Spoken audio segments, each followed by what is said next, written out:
안녕하세요, 카카카입니다. 신형 그랜저를 시작으로 새로운 컨텐츠로 다시 찾아왔습니다.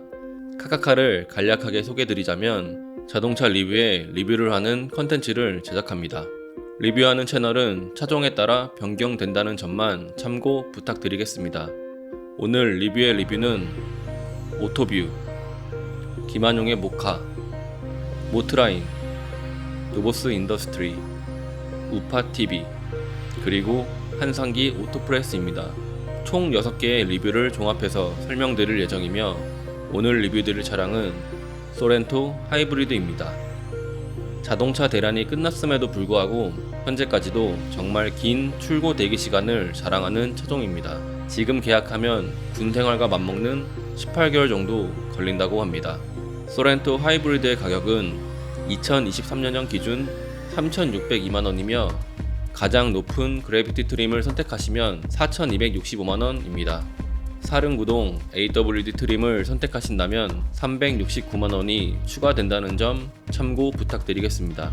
소렌토 하이브리드 엔진은 1.6L 싱글 터보 스마트 스트림을 장착하였으며 44.2kW 하이브리드 모터와 결합해서 최대 출력 230마력을 발휘하며 최대 토크 35.7kgm를 기록합니다.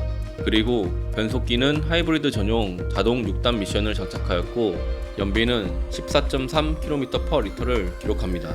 지금까지 소렌토 하이브리드의 숫자들을 간략하게 살펴보았고 지금부터 리뷰의 리뷰를 시작하겠습니다. 먼저 주행 감각에 대해서 설명드리겠습니다. 모카에서는 럭셔리 세단 같은 걸 탔을 때처럼 너무 조용하고 젠틀한 느낌이 든다고 평가를 했습니다. 오토프레스에서는 생각보다 가속력이 좋으며 고속주행 시 직진성 및 안정감이 괜찮다고 이야기를 했습니다. 그리고 우파TV에서는 덩치가 큰 차임에도 불구하고 부족함 없는 움직임을 보여주며 굉장히 부드러워서 운전하기가 쉽고 운전의 피로도가 낮다고 설명했습니다.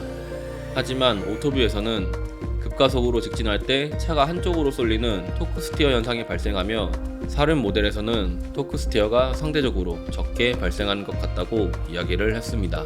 브레이크 세팅은 준수한 편이지만 급브레이크 시 스프링을 밟는 듯한 이질감이 든다고 평가했습니다.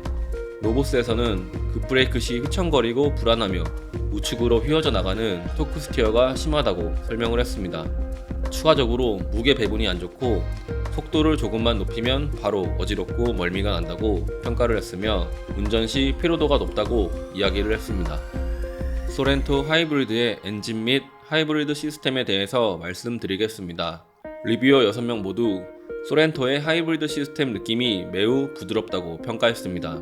모트라인에서는 전형적인 하이브리드 시스템의 꿀렁거림이 전혀 느껴지지 않는다고 평가했고 노보스에서는 엔진이 작동할 때 부드러운 세팅이 정말 좋다고 설명하였습니다.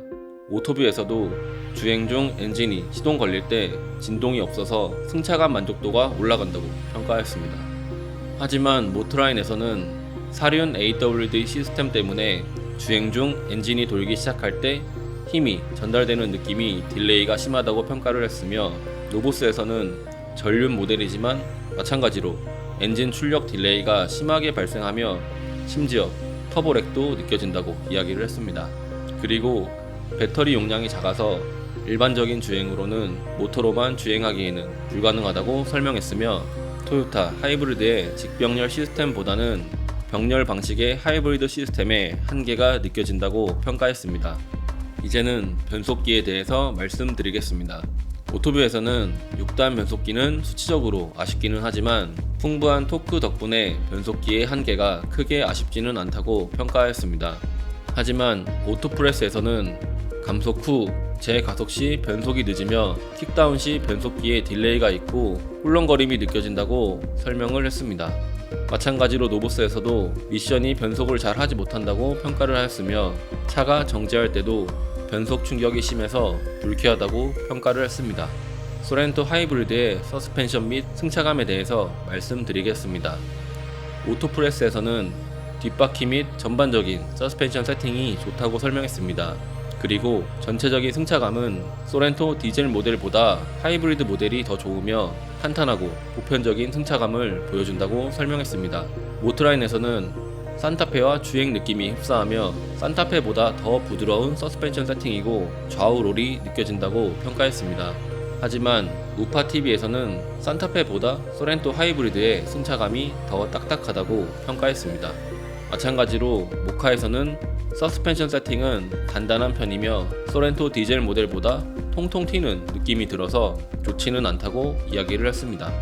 로보스에서는 댐퍼, 스프링, 타이어 모두 부드러운 세팅이며 뒷바퀴 서스펜션이 제 역할을 하지 못해서 앞뒤가 따로 노는 느낌이 강하다고 평가했습니다.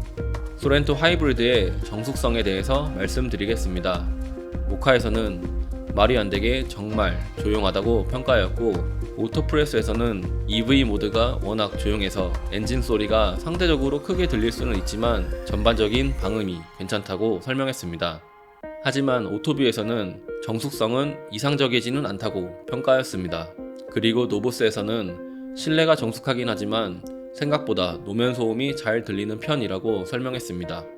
그리고 마지막으로 옵션 및 특징에 대해서 설명드리겠습니다. 리뷰어 모두 인테리어의 시각적인 만족도가 높다고 평가하였으며 우파TV 그리고 오토프레스에서는 파노라마 썬루프의 면적이 넓고 개방감이 좋다고 설명하였습니다. 모카 그리고 우파TV에서는 2열에 앉았을 때 넓고 편안하며 3열도 생각보다 괜찮다고 평가했습니다. 모트라인에서는 소렌토 하이브리드의 2열 느낌은 펠리세이드보다는 불편하지만 그래도 모하비보다는 훨씬 좋다고 설명했습니다. 노보스에서는 소렌토의 엔진 라인업 구성이 좋다고 평가했습니다. 최종적으로 리뷰어가 추천하는 트림을 정리하겠습니다. 오토뷰에서는 소렌토 하이브리드는 다 좋은데 가격이 문제라고 이야기를 했으며 추천하지는 않는다고 평가했습니다. 모카에서는 소렌토 하이브리드를 추천한다고 이야기를 했으며 가격이 높은 편이지만 지금까지 나온 모든 SUV를 통틀어서 가장 상품성이 좋은 차라고 평가하였습니다. 모트라인에서는 이왕 소렌토를 구매할 거면 하이브리드 전륜 모델을 추천한다고 이야기를 했으며 노보스에서는 소렌토 하이브리드는 정말 비추하며 소렌토는 디젤 모델을 추천한다고 이야기를 했습니다.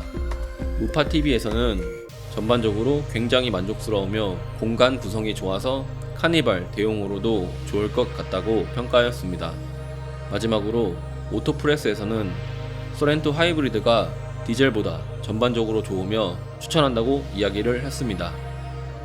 저번에 리뷰드렸던 7세대 그랜저와 마찬가지로 리뷰어가 느꼈던 감각은 모두 다르다는 것을 알 수 있습니다. 구매 전 꼭 시승을 해보시길 권장드리며 소렌토 하이브리드 오너분들의 소중한 이야기를 댓글창에 달아주신다면 예비 오너분들에게 정말 큰 도움이 될 거라고 생각합니다. 많은 참여 부탁드리겠습니다. 시청해주셔서 감사합니다.